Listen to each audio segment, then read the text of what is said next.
So, ang ultimate goal mo every time na makikipag-interact ka sa babae ay hindi yung magkaroon kayo ng success on each and every interaction.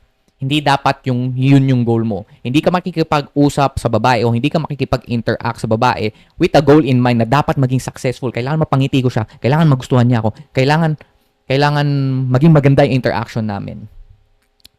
Okay? Kasi again, the more na attach ka sa outcome, the more na mag-overthink ka, the more na magkakaroon ka ng emotional attachment doon.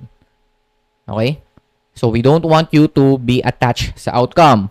So, ang ultimate goal mo when it comes to interacting with women, when it comes to talking or having a interaction with them is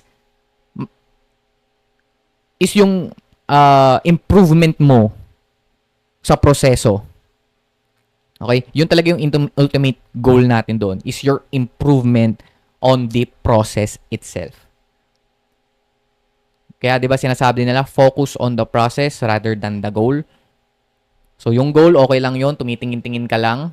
Kumbaga para alam mo kung saan ka pupunta, kung titingnan mo kung align pa ba yung mga actions mo papunta sa goal mo. Kumbaga sisilip-silipin mo lang yung goal mo. Kasi kapag lagi ka lang nakatingala sa goal mo, pwedeng hindi ka na pala nasa maling path ka na pala, pwede ka palang madadapa ka na pala o mahuhulog ka na pala sa bangin dahil hindi ka naka-focus dun sa path, dun sa process. So that's why mas okay na mag-focus sa proseso, mag-focus kayo on the process itself rather than sa goal. Baga, titingin-tingin lang kayo sa goal to check kung papunta pa rin ba kayo sa goal na yun. And then